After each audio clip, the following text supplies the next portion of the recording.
All right, I'm on Farty Barty here.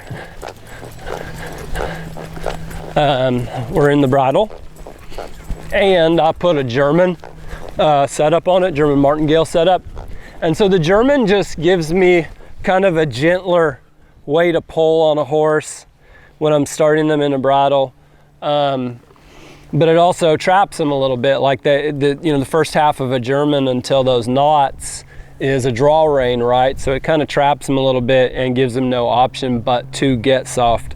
But I get to use less of a cue to get the same result. And so to not necessarily avoid a fight, I get to avoid a fight, and just go into teaching, instead of a horse that might completely object to a bridle.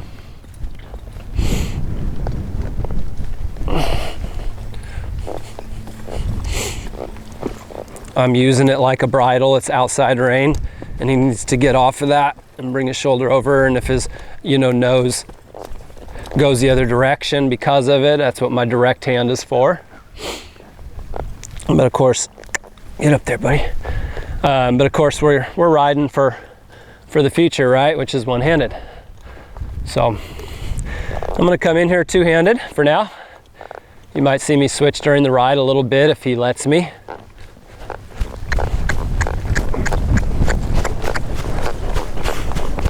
Ooh.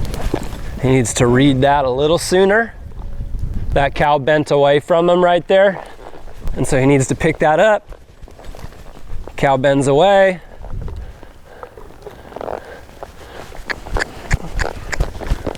Yeah, buddy.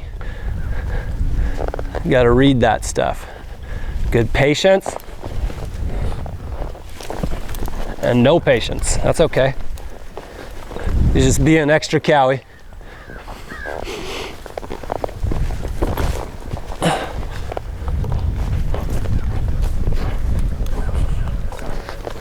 See, he wants to be impatient there, so that's okay. I'm just going to back until I get behind this cow, and now I'm going to drive it this way.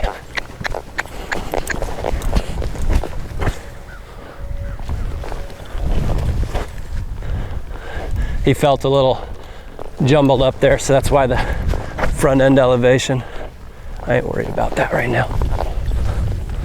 Herd side foot, push him up there. Good. Patience. Beautiful. Get him behind that cow. Oh, you gotta pick that up sooner, so I'm gonna get into him. Yeah, now he's feeling really hooked to a cow. I'm kicking with the herd side foot right there. Make sure he stays up in that angle and straightens his body out. Oh, I should have prefaced why I'm on Bart. Old Slim went off to the solo sale for the November 6th sale, and Neely went to Melvin Hellmuth, cow horse trainer, for snaffle bit next year.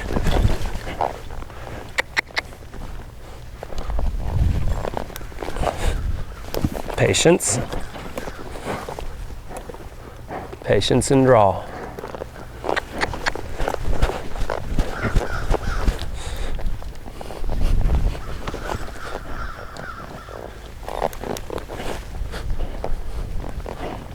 Beautiful.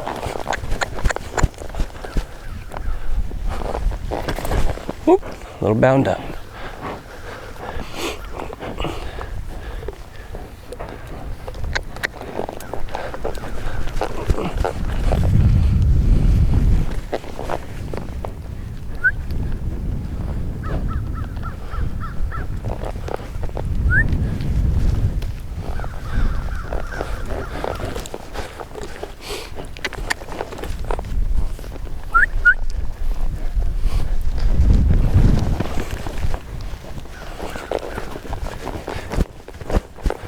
Ooh, feet out.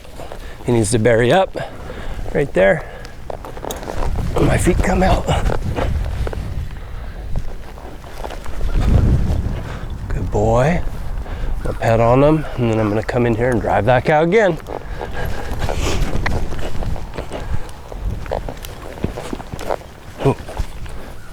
Bump, bump, bump. Gotta rate that cow.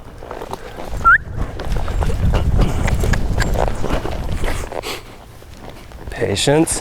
Get across. Good boy.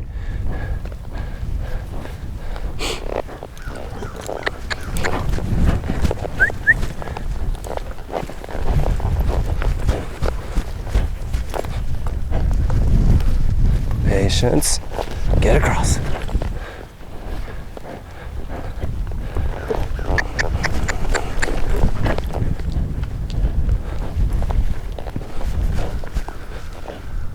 Feet out. Good.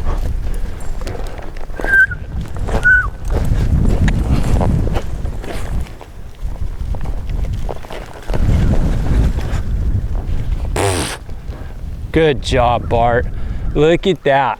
So this is that transition period of 2 to 3 years old, and my whole program comes together and starts to make sense from an outside perspective.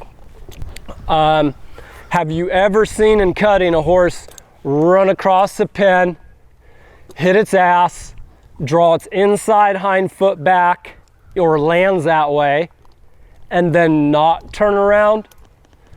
No. I'll see him go flat, I'll see him go off the corner, I'll see him not right across the pin, so they're not ready to stop with that inside hind foot back and not turn around, but I've never seen him do that. So what are we working for? Turns? Are we trying to make turns pretty? No. We're working on right position, right position, right position. And position is all kinds of things. It's stopping in the right position that's advantageous to turn around with the cow. So if he's trotting across the pen like this, stops, draws his inside hind foot back, he's going to turn around on his own because he's becoming hooked to a cow. But then all year I've set up that rate program to where his center of gravity is like this. He lands and that inside hind foot's drawn and ready to turn.